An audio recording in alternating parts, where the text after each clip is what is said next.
So I know you have an extensive background in theater, so was there any pitching yourself to the producers or anybody involved so that they knew this could be a good first feature for you? Yeah, there was. I mean, they'd seen I'd done a couple of Shakespeare films for the BBC, and they'd seen a film Macbeth I made with Patrick Stewart, based on a stage show that I'd done, and they'd really liked that. So that was a good start. But yeah, there was a moment when I think Jonah was on board by that point. I can't remember. Certainly James was anyway. Where I remember flying over to LA and having a classic sort of. You go up the Pacific Highway, go to some incredible house where there's a movie mogul, and you pitch the movie, and you're in there for half an hour selling your vision, and you come away with a green light, and that's it's a sort of mythical stuff of dreams. How about for you personally? What was it about this material that made you want to go to those lengths to get this project? Look, I think it's a really interesting time for feature films. With TV doing such extraordinary work, particularly in this country. I think, dare I say it, I think theatre has become much sort of sexier and more interesting. Actors are hungry to do that. Movies are obviously often driven by franchises and certain kind of genre. So to make a movie like True Story, which, although it has some genre, backgrounds in true crime and as a thriller, is sort of a psychological drama, really. That's a difficult thing, and to do it with good actors and a good crew, that's not cheap. So I could sense in the material there was enough in it to be kind of commercial at a level of going, wow, this is like a really fascinating true crime drama, but also there was something really profound, kind of, almost existentially about the characters, and that was the thing that really. And I'm really drawn to this idea of nemesis, of like, in life that we have these people who define our careers. Either they're our great rivals, or maybe they're mentors or friends. Particularly for men, I think that's really true. And how we can have these seemingly quite antagonistic relationships with these people, and yet they define. If you're Djokovic and Federer or whatever, Nadal, Federer, you'll never. In sports, we reach for it more readily, but even. Nixon and JFK or whatever, these sort of people who are sort of constantly in relationship to each other for eternity, that really fascinates me. Were you influenced by Silence of the Lambs at all? Because this had me feeling that way too, because it almost has like a horror quality where I walked away almost like expecting Christian Longo to be behind me, or even during the movie for him to jump out and like lash out at someone. Yeah, I think that's, I hope that's unpleasant but effective. I love... I suppose I'm a massive Stanley Kubrick fan, and I love films that are unsettling. What is we're so the conventional scary thriller or even slasher movie is so familiar to us now. We're so sophisticated in that, and so to create a sense of unease and tension and sort of intensity around reality is really appealing to me, and I think that's the camera is such a fascinating device for that. How about adapting a true story like this to film? Because you need to respect the material and what really happened, but at the same time you need to deliver an entertaining thrill. So did you ever find yourself trying to find the balance between the two? Yeah, I mean, I think, we aren't social workers, we're storytellers, so, of course, that is your starting point. It'd be disingenuous to say otherwise. That said, there are real-life victims, and I think, obviously, the film is exploring the ethics of Finkel's journalism about this true crime and focusing on the potential murderer rather than the victims. But I suppose I was interested in recognising that is true about life, is that that's what our society does, isn't it? Is we luridly display our kind of FBI 10 most wanted people on the front pages, and yet we don't really talk about the victims because they're, for whatever reason, not as interesting. And I think the film is sort of trying to interrogate why that is, and draw a line under contextualizing or finding too much kind of background, as it were, for these appalling people, and saying, look, there are some things that are evil and some things that are good. Can you talk a little bit about why you chose not to talk to the real Christian Longo about this? Because I know I was just talking to Felicity, and she said she met the real Jill, and I know Mike Finkel obviously had something to do with what we see on screen as well. I think in my version of the film, Longo is a sort of mirror. He's a kind of he consumes anyone who comes into contact with him and manipulates them. That's where it is a little bit Hannibal Lecter like, or I mean, without being sort of gothic about it, I used to think about him like the devil in a way. I think this is what the devil does: is he comes and charms you and beguiles you and makes the seemingly unacceptable seem reasonable.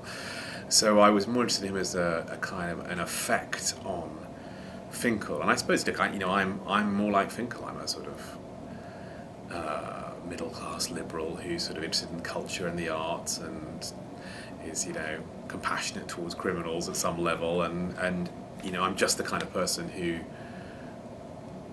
a longer kind of character could probably corrupt. And indeed, maybe the very process of being a filmmaker, where you go into these pretty dark stories and get your hands dirty in a slightly voyeuristic, almost self-flagellating way, is sort of what the film's about. How about taking your cast into such dark territory, because you do need to make them kind of feel safe and be able to explore that a little bit. So how do you create that kind of environment on set? Do you know what the cast were? Because you don't see anything too unpleasant in the film.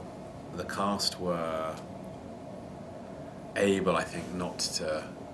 And also the other thing is all three of them don't have children. I mean, I have children, and the crew. A lot of the crew had children. And I remember we shot. There's a sort of. Is it fantasy? Is it imagination? Is it the truth sequence? Looking at one of the murders. And that was really upsetting.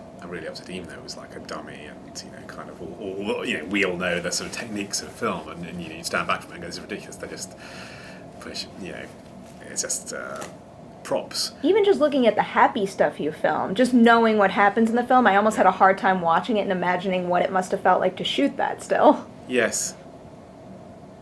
Yeah, it was tough. I think that actress who plays the wife is really wonderful. She really carries some sort of sadness in her, but. It was, and do you know what the funny thing was as well? That day, the day I'm talking about, when we were looking at the murder of the children, my son was on set that day because he'd come over from England and he hadn't seen me for months. How old is your son? Well, he's not much older than he's 9 now, but he would have been 7 when we shot it. So he and the little boy in the film were playing on their consoles, their Game Boys, in the back seat while we were lining up this shot in the dark, in the freezing cold on a bridge, and it was. That was complicated, and actually it was very. I mean, the truth is, there's an appalling, unspeakably distressing crime at the heart of this story. There really is, and I don't think any of us could have spent the whole process staring at it. Is there anything that you shot that didn't make into the final cut of the film? Yeah, like any film. One shot in particular that had me curious was, in the trailer there's a shot of the execution table, and I don't think that makes it into the final cut. God, you're right, yeah. Was that a deliberate decision, or? No, we had we tweaked the ending a lot. That was always going to be, there was an ending, the initial ending ended with because one of the creepy things that we didn't reference in the film is that actually Longo has asked Finkel. I think Finkel has agreed to be his witness at his execution. Should it come to it, in all probability, the way the death penalty is in Oregon, I think it's every chance he'll die in prison rather than go to the gurney. But we had a cross-cut sequence between Longo walking past the gurney. Is he going to be executed? Is he just going past it? Cross-cut with Jill giving birth, actually, and it was sort of life and death. It was pretty intense, but which was very powerful, actually. But people found distressing. I can understand that. Whereas the film now ends on a more sort of intimate relationship. It's about the two men at the end. So, yeah. I could see why you did that, but I would be curious to see the other way. I think it's on the DVD extras, actually. So I look forward to checking that out. Yeah. You talk a little bit about the drawings and the handwritten stuff. Who actually did that, and are they accurate to what he really sent, Mike Finkel? No, it was, the text is. He did send these huge, long letters. And I was like, do we shoot these in flashback? do we like? What's our language for this? This is his life story, and I thought, but if we get into that, then we're going to ask so many questions about other parts of the family. And I like the way you only see the family in a sort of, it's always like a kind of heavenly kind of Eden-like quality. And actually, you know, someone said to me, "Oh well, can you make the?" I said, "Look, it's just someone reading a letter. That's so like unvisually exciting." And then someone said, "Well, that's what you do well as a director on stage. Is you make that experience visual." And I was like, "Okay, well, yeah, maybe it could be." And so what I wrote was much more animated, like literally animated. And then we got this brilliant. The production designer found this guy called Don Nace. He's I think he's in his 70s.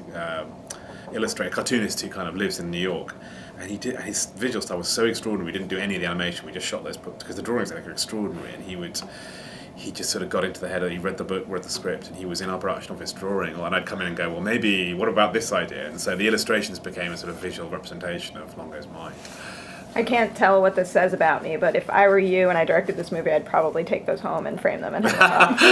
I know, I think that would have distressed me. So before we have to wrap up, can you tell me a little bit about what you are working on next? Do you want to stick within film, or are you going to go back to theater? Well, greedily, I'd love to do a bit of both. I mean, you know, movies take it's a sort of, of course, it's wonderfully glamorous and exciting to be making a movie in the States, but you cannot go into making a movie for any other reason other than a desperate need to tell that story, because it's it's years of work and to get you through all that. It's never going to happen. It might happen. It's happened, but it's a disaster. Oh, it's happened. It's better. Oh, it may not get a distribution. Whatever. All those things are such hard work. So, I think what happens. I think for any artist, what happens is you have all these stories circling around, and then one arrives, and you go, look, I'm just going to have to write this down because this story is in my head. And then you go, well, actually, maybe I have to put a camera on it. And I'm sort of there with something on that now. Yeah. So I'm doing some plays, but yeah, I've got a new film I'm directing.